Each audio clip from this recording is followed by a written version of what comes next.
পরিযায়ী পাখিটা আমাদের এখানে 9 মাসই দেখতে পাওয়া যায়, শুধু গরমের সময় 3 মাস থাকে না, বাকি সারা বছর থাকে। বিশেষ করে শীতকাল তো মানে অফুরন্ত পাখি দেখা যায়। এই পরিযায়ী পাখি যখন ভ্যাসেলে আমরা যাতায়াত করি, মানে অপূর্ব সুন্দর লাগে, যেরকম খাবার দেওয়ার সময় খুব ভালো লাগে।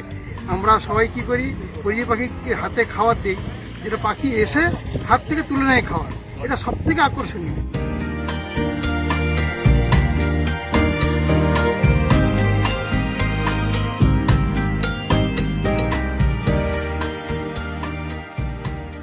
একটা ধর্মীয় ভাবের এখানে কাজ করে, তার সঙ্গে সঙ্গে মানুষের ভালো লাগা এবং যাতায়াত ব্যবস্থা অনেকটা আগের থেকে সুগম হয়েছে। সেই কারণে এখানে আসা, সঙ্গে সঙ্গে এখানে যে প্রাকৃতিক পরিবেশ রয়েছে এবং নদীপথে আসার সময় বিশেষ করে শীতকালে যে পরিযায়ী পাখি, সেই পরিযায়ী পাখির আকর্ষণীয় মানুষজনরা এখানে অনেকে ছুটে আসে।